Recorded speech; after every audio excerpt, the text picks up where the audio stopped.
प्रभू येशूच्या नावात सर्वांना सलाम. आपण उपासनेला सुरुवात करूया आणि उपासनेच्या सुरुवातीला आपण उपासना संगीतातून गीत क्रमांक 102 हे गाऊया. स्तव तुझा करू द्यावा. स्तव तुझा करू द्यावा, हे सुखाच्या उगमा वर्णायाला सुचवावा, तुझा कृपा महिमा दूत जैसे वानिताती, तुझी कीर्ती गौरवी,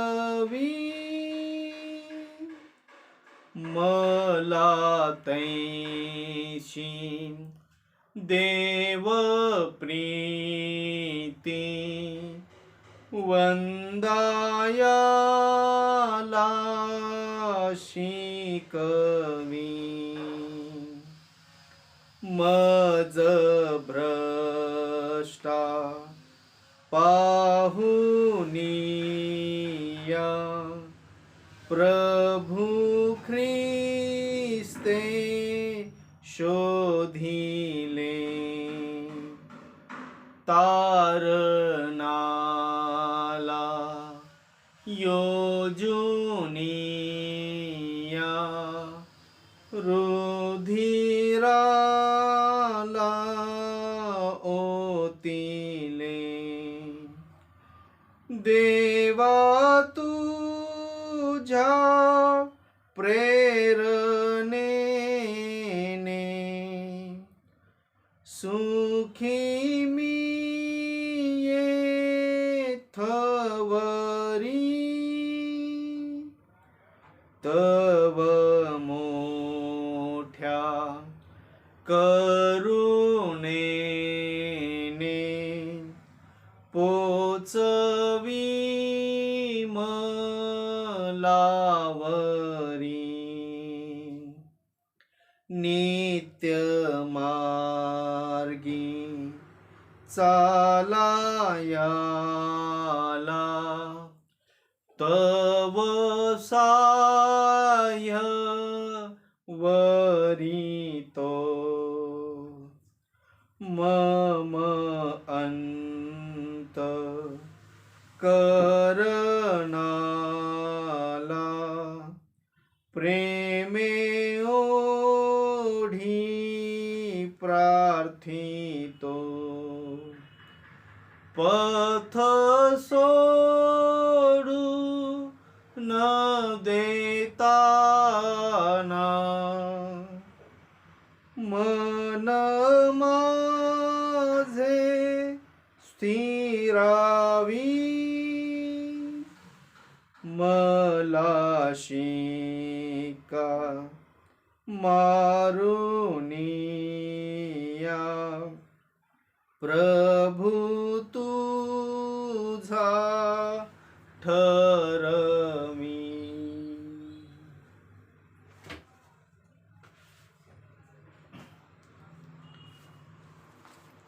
आजच्या मननाकरिता जो शास्त्र भाग निवडला आहे तो आपण ऐकूया. पेत्राचं पहिलं पत्र याचा दुसरा अध्याय. पहिले पेत्र दुसरा अध्याय आणि याची वचने 5 पासून 10 पर्यंत आपण ऐकूया. पहिले पेत्र दुसरा अध्याय वचने 5 ते 10 असं लिहिले. तुम्ही ही स्वतः जिवंत धोंड्यासारखे आध्यात्मिक मंदिर असे रचले जात आहात, यासाठी की येशू ख्रिस्ताच्या द्वारे देवाला आवडणारे आध्यात्मिक यज्ञ अर्पिण्यासाठी तुम्ही पवित्र याजक गण व्हावे, कारण असा शास्त्रलेख आहे, पहा, निवडलेली मौल्यवान अशी कोनशिला मी सियोनात बसवितो, तिच्यावर विश्वास ठेवणारा फजित होणार नाही. म्हणून तुम्हा विश्वास ठेवणाऱ्यांना तो मौल्यवान आहे. परंतु जे विश्वास ठेवित नाहीत त्यांना बांधणाऱ्यांनी नापसंत केलेला धोंडा तोच कोनशिला झाला आणि ठेच लागण्याचा धोंडा व अडखळण्याचा खडक असा झाला. ते वचन मानित नसल्यामुळे ठेचाळतात, त्यासाठी ते नेमलेही होते. पण तुम्ही तर निवडलेला वंश, राजकीय याजकगण, पवित्र राष्ट्र, देवाचे स्वतःचे लोक असे आहात, यासाठी की ज्याने तुम्हास अंधकारातून काढून आपल्या अद्भुत प्रकाशात पाचारण केले, त्याचे गुण तुम्ही प्रसिद्ध करावे. ते तुम्ही पूर्वी लोक नव्हता, आता तर देवाचे लोक आहात. तुम्हास दया मिळाली नव्हती, आता तर दया मिळाली आहे. परमेश्वर देवबाप या वाचलेल्या सर्व पवित्र वचनांना आपल्या प्रत्येकासाठी आशीर्वादित करो. त्याच्या नावाला मान, महिमा, गौरव आता आणि सदा सर्व काळ असो. आमेन. आपण एक प्रार्थना करू. प्रिय प्रभो, या पवित्र वचनांसाठी आम्ही प्रार्थना करतो. ही पवित्र वचने, या वचनांमधील तुझा संदेश, बोध आम्हा प्रत्येकापर्यंत पोहोचू दे. हे वचन सांगण्यासाठी देवापा मला शक्ती, सामर्थ्य आणि बुद्धी दे. देवापा, हे पवित्र वचन आम्हा प्रत्येकाच्या अंतःकरणामध्ये खोलवर शिरू दे आणि याद्वारे तुझं मार्गदर्शन आम्हाला मिळू दे. प्रभू येशूच्या नावाने आम्ही प्रार्थना केली, म्हणून देवापा तू ऐक. आमेन. आमेन. आपण विशेष करून 9व्या वचनावर मनन करूया. आणि वचन 9 या ठिकाणी असं म्हणतंय, पण तुम्ही तर निवडलेला वंश, राजकीय याजकगण, पवित्र राष्ट्र, देवाचे स्वतःचे लोक असे आहात, यासाठी की ज्याने तुम्हास अंधकारातून काढून आपल्या अद्भुत प्रकाशात पाचारण केले, त्याचे गुण तुम्ही प्रसिद्ध करावे. पहा, गेल्या वेळेस आपण या वचनावर मनन केलं आणि गेल्या वेळेस आपण हे पाहिलं की ज्या उपमा मंडळीसाठी या 9व्या वचनामध्ये सांगितलेल्या आहेत, पवित्र राष्ट्र, निवडलेला वंश, राजकीय याजकगण, देवाचे स्वतःचे लोक, या सर्व उपमा जुन्या करारामध्ये इस्रायली लोकांसाठी वापरलेल्या आहेत. आणि आपण निर्गमाच्या पुस्तकामध्ये 19व्या अध्यायामध्ये वाचतो की याच उपमा ह्या इस्रायली लोकांसाठी परमेश्वराने वापरल्या. पवित्र राष्ट्र, निवडलेला वंश, पवित्र याजकगण. आणि आपण पाहतो की ज्याप्रमाणे परमेश्वराने इस्रायली लोकांची मिस्रातून सुटका केली, त्याप्रमाणे आमची देखील पापांच्या बंधनातून सुटका केलेली आहे. म्हणजे आम्ही देखील काय आहोत, मुक्त झालेले लोक आहोत. आणि म्हणून त्या उपमा आम्हाला वापरल्या. ज्याप्रमाणे इस्रायली लोक मिस्राच्या बंधनातून मुक्त झाले, तसे आम्ही पापाच्या अंधकारातून मुक्त होऊन परमेश्वराच्या अद्भुत प्रकाशामध्ये आलो आहोत. परमेश्वराचा तो अद्भुत प्रकाश आम्हाला प्राप्त झाला. आम्हाला पापांची क्षमा मिळाली, आमच्यावर कृपा झाली, आम्हाला तारण प्राप्ती झाली. आणि हे सर्व कशासाठी? किंवा परमेश्वराने अशा प्रकारे आमच्यावर दया केली, याचा अर्थ काय? आणि हे यासाठी की त्याचे गुण आम्ही प्रसिद्ध करावे. आपण गेल्या वेळेस असं पाहिलं की आम्ही परमेश्वराचे गुण प्रसिद्ध करावेत. परमेश्वराची वैशिष्ट्ये काय आहेत, आमचा परमेश्वर कसा आहे, हे आमच्या आचरणातून जगाला दाखवून द्यावं, हे मागच्या वेळेस आपण पाहिलं. आणि मागच्या वेळेस आपण पाहिलं होतं की परमेश्वर पवित्र आहे, परमेश्वर दयाळू आहे आणि परमेश्वर प्रीतीपूर्ण आहे. गेल्या वेळेस या परमेश्वराच्या या 3 वैशिष्ट्यांवर आपण मनन केलं आणि शास्त्र सांगते की त्याचे जे गुणधर्म आहेत, जी त्याची वैशिष्ट्ये आहेत, ती आम्ही काय केली पाहिजे? प्रसिद्ध केली पाहिजे. म्हणजे परमेश्वर पवित्र आहे हे आमच्या आचरणातून आम्ही जगाला दाखवून द्यावं. परमेश्वर दयाळू आहे, किती मोठा पापी असला तरी त्याच्यावर तो दया करतो, हे सत्य आम्ही जगाला आमच्या आचरणातून दाखवून दिलं पाहिजे. परमेश्वर दयाळू आहे हे जाहीर केलं पाहिजे. गेल्या वेळेस आम्ही पाहिलं की परमेश्वर प्रेमळ आहे, परमेश्वर प्रीती आहे, आणि हे देखील आमच्या आचरणातून, शुभवर्तमानातून जगाला आम्ही पटवून दिलं पाहिजे, दाखवून दिलं पाहिजे. आज आपण याचे पुढचा भाग पाहूया की आमचा देव परमेश्वर कसा आहे. आणि पवित्र शास्त्रामध्ये जर आम्ही शोधलं तर आम्हाला अनेक गोष्टी मिळतात, दिसतात. आणि परमेश्वर कसा आहे या प्रश्नाचं उत्तर खरं तर आम्ही आयुष्यभर याचं उत्तर शोधत राहिलो तर आम्हाला आयुष्यभर याविषयी आम्हाला माहिती मिळेल की परमेश्वर पवित्र आहे, परमेश्वर दयाळू आहे, परमेश्वर प्रीतीपूर्ण आहे, परमेश्वर न्याय संपन्न आहे, आमचा परमेश्वर चांगला आहे, आमचा परमेश्वर सत्य आहे, तो अनन्य आहे, तो त्रैक्य परमेश्वर आहे. आणि म्हणून ही परमेश्वराची वैशिष्ट्ये आम्ही जगाला प्रसिद्ध केली पाहिजे. यासाठीच आम्हाला अंधकारातून अद्भुत प्रकाशामध्ये त्याने पाचारण केलेले आहे. आणि म्हणून परमेश्वराचे हे गुण आम्ही प्रसिद्ध केले पाहिजेत. आणि आपण पाहूया की आमचा देव परमेश्वर कसा आहे? न्याय संपन्न आहे. योहानाचं शुभवर्तमान याचा 17वा अध्याय आणि वचन 25 मध्ये आपण जर वाचलं तर प्रभू येशूच्या प्रार्थनेमध्ये आपण असं वाचतो. योहान शुभवर्तमान याचा 17वा अध्याय आणि वचन 25 मध्ये प्रभू येशू असं म्हणाला, हे न्याय संपन्न पित्या, जगाने तुला ओळखले नाही, मी तुला ओळखले आहे, आणि तू मला पाठविले असे त्यांनी ओळखले आहे. प्रभू येशू ख्रिस्त देव पित्याला न्याय संपन्न अशी हाक मारत आहे. म्हणजे या ठिकाणी आम्हाला परमेश्वराचे वैशिष्ट्य पाहायला मिळतं की आमचा परमेश्वर कसा आहे? न्याय संपन्न आहे, न्यायी परमेश्वर आहे, जो अन्याय करत नाही. जसं आपण गेल्या वेळेस पाहिलं की परमेश्वर पवित्र आहे आणि त्याला पाप आवडत नाही, पाप सहन होत नाही. तसं परमेश्वराला अन्याय सहन होत नाही. तो स्वतः न्याय संपन्न आहे, तो स्वतः न्याय करणारा आहे.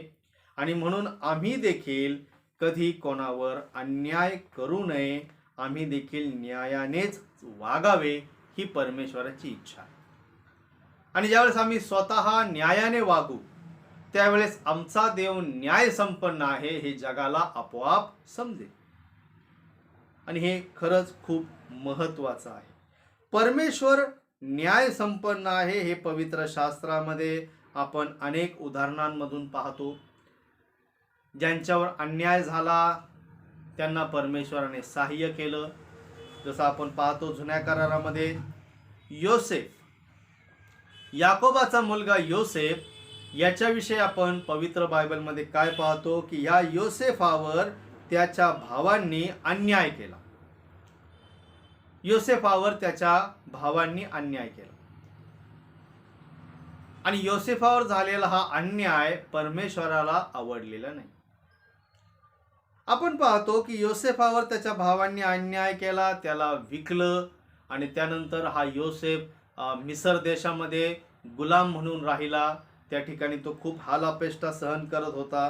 परंतु परमेश्वर न्याय संपन्न आहे. आणि आपण शास्त्रामध्ये पुढे वाचतो की परमेश्वराने योसेफाची त्या गुलामगिरीतून अद्भुत प्रकारे सुटका केली. ही योसेफाची गोष्ट आपल्याला चांगली माहिती आहे. उत्पत्तीच्या पुस्तकामध्ये आपण 37व्या अध्यायापासून पुढे वाचतो की हा नीतिमान आहे, परमेश्वराचं भय धरून चालणारा आहे. याला वाईट आवडत नाही, परमेश्वराचं भय हा धरतो आणि याचा परिणाम परमेश्वराने त्याच्यावर दया केली. तो चांगला वागणारा आहे म्हणून त्याच्या भावांनी त्याचा द्वेष केला, परंतु परमेश्वराने मात्र त्याला सहाय्य केलं.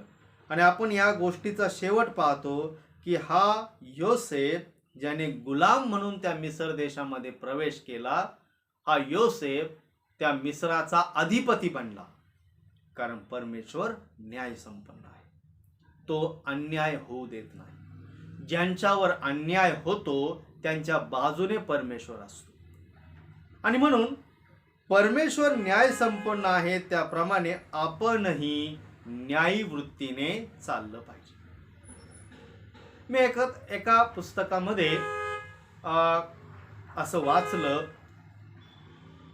आपल्या चर्चचे पाळक साहेब डॉक्टर R.A. ह्यूम यांच्याविषयी एक गोष्ट सांगितली जाते.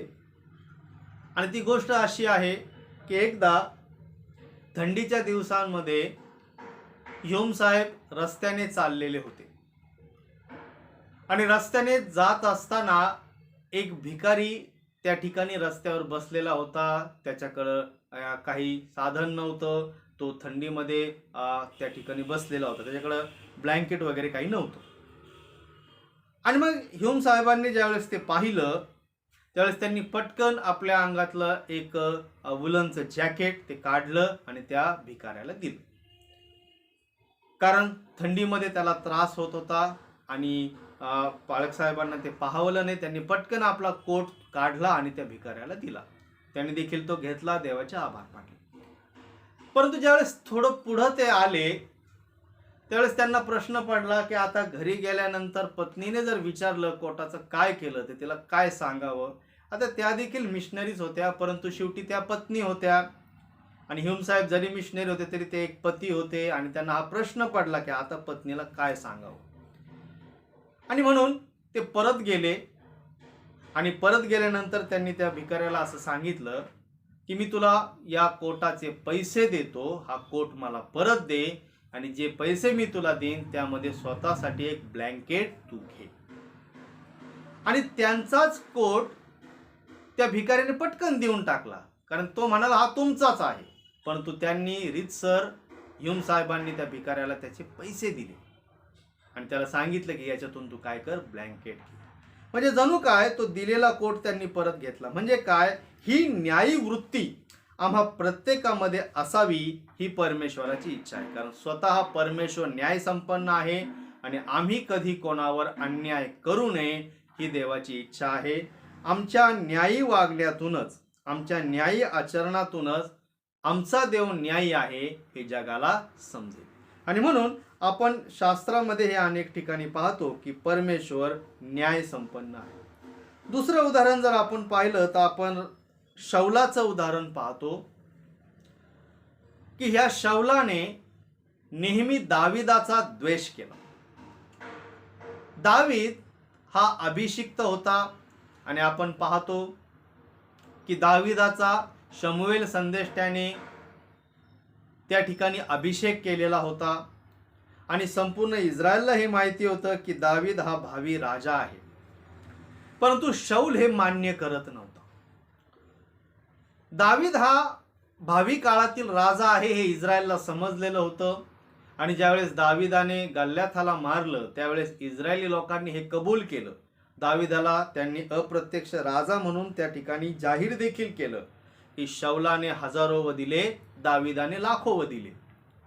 परंतु शौलाला मात्र या गोष्टींचा राग होता आणि त्यामुळे त्याने दाविदाला मारण्याचा प्रयत्न केला. दाविदावर नेहमी शौलाने अन्याय केला आणि शेवटी हा दावीद आपलं घर सोडून पळाला. दाविदावर अन्याय होत आहे हे परमेश्वरापासून लपलं नाही. शौलाने अन्याय केला आणि परमेश्वराने शौलाला त्या ठिकाणी आपण पाहतो की शौलाची साथ सोडली. परंतु दाविदाला मात्र परमेश्वराने राजा बनवलं आणि दावीद हा इस्रायलचा, अखंड इस्रायलचा राजा झाला, ज्याने 40 वर्ष, एकंदर 40 वर्ष इस्रायलमध्ये राज्य केलं. ज्याला नेहमी शौलाने ज्याचा द्वेष केला, ज्याने पळून जावं म्हणून शाऊलाने नेहमी प्रयत्न केले, दाविदाला मारण्याचा प्रयत्न केला, परंतु परमेश्वर न्याय संपन्न आहे. त्याने दाविदावर अन्याय होऊ दिलेला. परमेश्वर न्यायी आहे आणि म्हणून आम्ही देखील कधी कोणावर अन्याय करू नये. जर आम्ही कोणावर कधी अन्याय केला नाही, जर आम्ही नेहमी न्यायाने वागत राहिलो, तर जगाला हे समजेल की आमचा देव कसा आहे, न्याय संपन्न आहे, न्यायी आहे. आणि हेच पेत्राने या ठिकाणी म्हटले की देवाचे गुण तुम्ही काय करा, प्रसिद्ध करा. आमच्या आचरणातून परमेश्वर पवित्र आहे हे जगाला दिसलं पाहिजे. आमच्या दयाळू स्वभावावरून जगाला हे दिसलं पाहिजे की यांचा देव दयाळू आहे. आमच्या न्यायी वागण्यातून जगाला दिसलं पाहिजे की यांचा देव न्यायी परमेश्वर आहे. आणि म्हणून आम्ही देखील न्यायी असलं पाहिजे, अन्याय आम्ही कधी करू नये. पुढचा मुद्दा आपण पाहूया. परमेश्वराविषयी आम्ही पाहतो, त्याचे गुण आम्ही प्रसिद्ध केले पाहिजेत. आणि पुढचं गुण वैशिष्ट्य आहे की आमचा देव परमेश्वर कसा आहे, सत्य आहे. आमचा देव परमेश्वर कसा आहे, सत्य आहे. जसं त्याला पाप आवडत नाही, तसं त्याला असत्य देखील आवडत नाही. परमेश्वराला लबाडी किंवा खोटेपणा हा अजिबात आवडत नाही. आणि त्याची इच्छा ही आहे की आम्ही देखील लबाडी सोडून सत्याचं अनुसरण करावं. जर आपण योहानाचं पत्र, दुसरं पत्र किंवा तिसरं पत्र जर वाचलं, तर त्यामध्ये आपल्याला ही गोष्ट प्रकर्षाने जाणवते, ही गोष्ट वाचायला मिळते. योहान, दुसरे योहान याचं चौथं वचन जर आपण वाचलं, तर इथं असं लिहिलंय, योहानाचं दुसरं पत्र वचन 4, आपल्याला पित्यापासून आज्ञा मिळाल्याप्रमाणे तुझी काही मुले सत्याने चालत असलेली मला आढळली आहेत. ह्यावरून मला अतिशय आनंद झाला. मंडळीला प्रेषित योहाने म्हणत आहे की तुझी काही मुले सत्याने चालत असलेली मला आढळली आहेत आणि त्यामुळे मला अतिशय आनंद झाला. त्याचप्रमाणे तिसरे योहान आणि चौथ्या वचनामध्ये देखील योहान पुन्हा असं म्हणतो, तिसरे योहान वचन 4, माझी मुले सत्यात चालतात हे ऐकून मला आनंद होतो, तितका दुसऱ्या कशानेही होत नाही. माझी मुले सत्याने चालतात याचा मला आनंद होतो आणि दुसरा कशाने मला इतका आनंद होत नाही. म्हणजे आम्ही सत्य आचरण करणारे असावे हे शास्त्रामध्ये स्पष्टपणे सांगितले. कारण स्वतः आमचा देव परमेश्वर कसा आहे, सत्य आहे. परमेश्वर सत्य आहे हे आपण स्तोत्रांमध्ये अनेक ठिकाणी पाहतो, शास्त्रामध्ये अनेक ठिकाणी हे आपण वाचतो. आणि उदाहरणार्थ जर आपण स्तोत्र 57 आणि वचन 10 वाचलं, तर त्यामध्ये आपल्याला असं वाचायला मिळतं, स्तोत्र 57 आणि वचन 10, आणि त्या ठिकाणी असं म्हटले, कारण तुझी दया आकाशापर्यंत उंच आहे व तुझे सत्य गगनापर्यंत आहे. परमेश्वराचं सत्य गगनापर्यंत आहे, कारण परमेश्वर स्वतः सत्य स्वरूप आहे. परमेश्वर सत्य आहे. त्याला लबाडी आवडत नाही, त्याला खोटेपणा आवडत नाही. आणि म्हणून आम्ही देखील सर्व बाबतीत बोलण्यात, आचरणात, वागण्यात खोटेपणा नेहमी दूर ठेवला पाहिजे. आमच्या बोलण्या वागण्यामध्ये नेहमी सत्य असलं पाहिजे. आमचं बोलणं होय तो होय असलं पाहिजे. सर्व प्रकारची लबाडी, प्रत्यक्षरित्या होणारी लबाडी आम्ही स्वतःपासून दूर केली पाहिजे. कारण परमेश्वर सत्य आहे आणि आम्ही देखील कसं असलं पाहिजे, सत्याने वागलं पाहिजे. पण ज्यावेळेस देवाचे लोक खोटेपणाने वागतात, लबाडीचा आधार घेऊन इतरांना फसवतात, त्यावेळेस परमेश्वर नाराज होतो हे आमच्या लक्षात येत नाही. याकोबाचं उदाहरण जर आपण पाहिलं जुन्या करारामध्ये, तर त्या ठिकाणी आपण पाहतो की याकोबाने फसवून, लबाडी करून आपल्या भावाला मिळणारा आशीर्वाद स्वतः घेतला. म्हणजे त्या ठिकाणी त्याने लबाडी केली हे आपण शास्त्रामध्ये पाहतो. जो आशीर्वाद एसावाला मिळणार होता तो याकोबाने घेतला, कारण त्याने लबाडी केली. आपल्या वडिलांना त्याने असं सांगितलं की मी एसाव आहे. आणि एसाव आहे असं भासवून त्याने तो आशीर्वाद मिळावा. आता हा वेगळा विषय की एसावाला हा आशीर्वाद का मिळाला नाही, कारण त्याने आपले ज्येष्ठत्व मसुरीच्या वर्णासाठी आधीच नाकारलेलं होतं. परंतु याकोबाने मात्र त्या ठिकाणी फसवणूक केली हे उघड आहे. याचा परिणाम काय झाला? याचा परिणाम झाला की पुढे याकोबाच्या मामाने त्याला फसवलं. याकोबाने लबाडी केली आणि याचा परिणाम आपण पाहतो की याकोबाचा मामा लाबान याने देखील त्याला त्याच प्रकारे लबाडीने त्याच्याशी तो वागला. आणि आपल्याला ही गोष्ट माहिती आहे की मामाला 2 मुली होत्या आणि याकोबाने धाकटी मुलगी मागितली, परंतु अंधारामध्ये मामाने मोठी मुलगी त्याला दिली आणि त्या दुसऱ्या मुलीसाठी पुन्हा 7 वर्ष काम करण्याची त्याला अट घातली. का याकोबाच्या बाबतीत असं घडलं? कारण परमेश्वराला लबाडीचा वीट आहे. त्याने असत्याचा आधार घेतला आणि त्या ठिकाणी त्याला शासन देखील झालं. आम्ही देखील आमच्या आचरणामध्ये नेहमी सत्याने चाललं पाहिजे. परमेश्वर सत्य आहे हे आम्ही कधी जगाला प्रसिद्ध करू? ज्यावेळेस आम्ही स्वतः सत्याने चालू. पण जर आम्ही स्वतः फसवणारे, लबाडी करणारे आणि खोटे वागणारे असलो तर परमेश्वर सत्य आहे ही साक्ष कधीच कोणी मान्य करणार नाही. परमेश्वर कसा आहे आपण आतापर्यंत पाहिलं.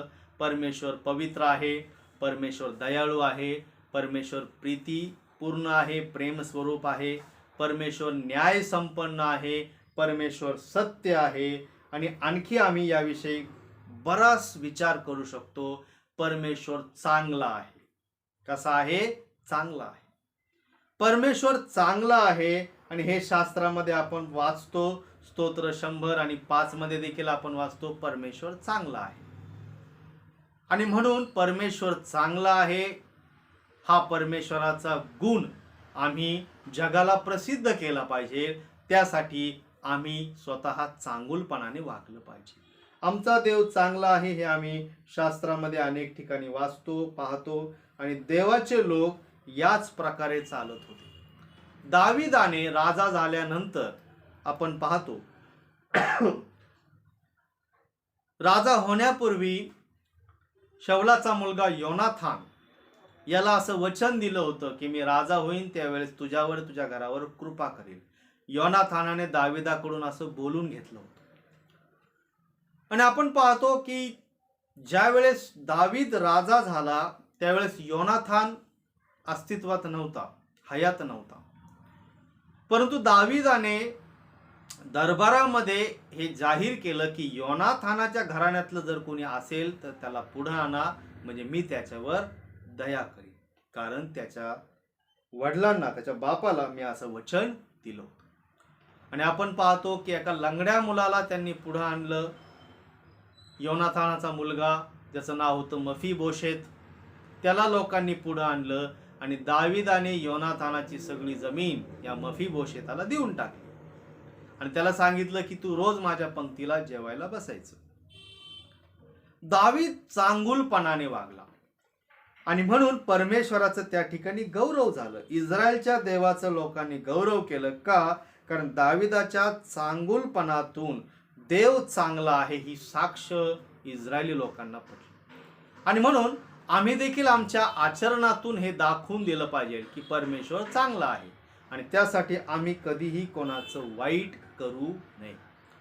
जर आम्ही इतरांचं वाईट करणारे असू, इतरांचं वाईट चिंतणारे असू तर देव चांगला आहे हे आम्ही जगाला सांगू शकतो. देव कसा आहे? आमचा देव अनन्य आहे. अनन्य म्हणजे तो इतरांपेक्षा भिन्न आहे, इतरांपेक्षा तो वेगळा आहे. त्याचं अनन्यत्व जगाला आम्ही दाखवून दिलं पाहिजे. परमेश्वर कसा आहे? परमेश्वर त्रैक्य आहे. पिता, पुत्र आणि पवित्र आत्मा असा त्रैक्य परमेश्वर आहे आणि हे देखील आम्ही जगाला जाहीर केलं पाहिजे. परमेश्वराचे गुण आम्ही जगाला जाहीर केले पाहिजे. आणि म्हणून पेत्राच्या पत्रामध्ये या ठिकाणी आपण हे वाचतो, वचन 9 मध्ये त्यांनी तेच म्हटले, पण तुम्ही तर निवडलेला वंश, राजकीय याजक गण, पवित्र राष्ट्र, देवाचे स्वतःचे लोक असे आहात, यासाठी की ज्याने तुम्हास अंधकारातून काढून आपल्या अद्भुत प्रकाशात पाचारण केले, त्याचे गुण तुम्ही प्रसिद्ध करावे. आणि म्हणून परमेश्वराचे हे गुण, परमेश्वराची ही गुणवैशिष्ट्ये आम्ही जगाला जाहीर केली पाहिजे. तो पवित्र आहे, तो न्यायसंपन्न आहे, तो प्रेम स्वरूप आहे, परमेश्वर दयाळू आहे, चांगला आहे, परमेश्वर त्रैक्य आहे. आणि परमेश्वराची ही गुणवैशिष्ट्ये आमच्या आचरणातून आम्ही जाहीर केली पाहिजे. देवबाप या वाचलेल्या पवित्र वचनांद्वारे आपल्या प्रत्येकाला आशीर्वादित करो. आमेन. आपण प्रार्थना करूया. हे कृपावंत आमच्या परमेश्वरा, आम्ही धन्यवाद देतो आणि तुझे आभार उपकार मानतो. देवापा, या लॉकडाऊनच्या परिस्थितीमध्ये आम्ही तुझ्याजवळ हीच विनंती करतो की प्रभो, उपासना मंदिरे पुन्हा सर्वांसाठी खुली होऊ दे. नियमित उपासना पहिल्याप्रमाणे पुन्हा सुरू होऊ दे. आणि प्रभू, अशी परिस्थिती तू निर्माण कर की आम्हाला चर्च उघडता येईल आणि नियमित उपासना रविवारची सुरू होईल. अशी परिस्थिती प्रभू तू निर्माण कर. आम्ही यावेळेस विशेष करून प्रार्थना करतो देवापा, जे आजारी आहेत त्या आजारी लोकांवर, त्या सर्व रुग्णांवर तू दया कर. जे कोणी आजारी असतील त्या सर्वांना तुझा आरोग्यदायी स्पर्श कर आणि त्यांना बरं कर, अशी आम्ही प्रार्थना करतो. कोरोना हा आजार पूर्णतः प्रभू तू नाहीसा कर आणि जे आजारी आहेत त्या सर्वांनी तुझा धावा करावा, संपूर्ण जगाने पश्चाताप करावा, अशी बुद्धी प्रत्येकाला दे. जे वचन आज आम्ही ऐकले, वाचले, ते आमच्या प्रत्येकाच्या स्मरणात कायम असू दे. आम्ही धन्यवाद देतो, आभार मानतो. इथून पुढचा सर्व समय पुन्हा देवाप्पा तुझ्या हाती पडतो. प्रभू येशूच्या नावाने आम्ही प्रार्थना केली म्हणून देवाप्पा तू ऐक. आमेन. आपण प्रभूने शिकवलेली प्रार्थना म्हणूया. हे आमच्या स्वर्गातील बापा, तुझे नाम पवित्र मानिले जाओ, तुझे राज्य येो, जसे स्वर्गात तसे पृथ्वीवरही तुझ्या इच्छेप्रमाणे हो. आमची रोजची भाकर आज आम्हास दे, आणि जसे आम्ही आपल्या ऋण्यास ऋण सोडिले आहे तसेच तो आमचे ऋणे आम्हास सोड, आणि आम्हास परीक्षेत आणू नकोस, तर आम्हास वाईटापासून सोडील. कारण की राज्य, सामर्थ्य आणि गौरव ही सर्व काळ तुझीच आहे. आमेन. आणि आता सर्व बुद्धी सामर्थ्याच्या पलीकडे असलेली देवबापाची प्रीती, तारणाऱ्या प्रभू येशू ख्रिस्ताची कृपा आणि पवित्र आत्म्याची सहभागिता आणि मार्गदर्शन आपणा सर्वांसोबत आता आणि सदा सर्व काळ असो. आमेन. सुवंद्य देवा परात्पर, स्तवा हो त्याला खालीवर, तो बाप पुत्र आत्मा जा त्रैक्य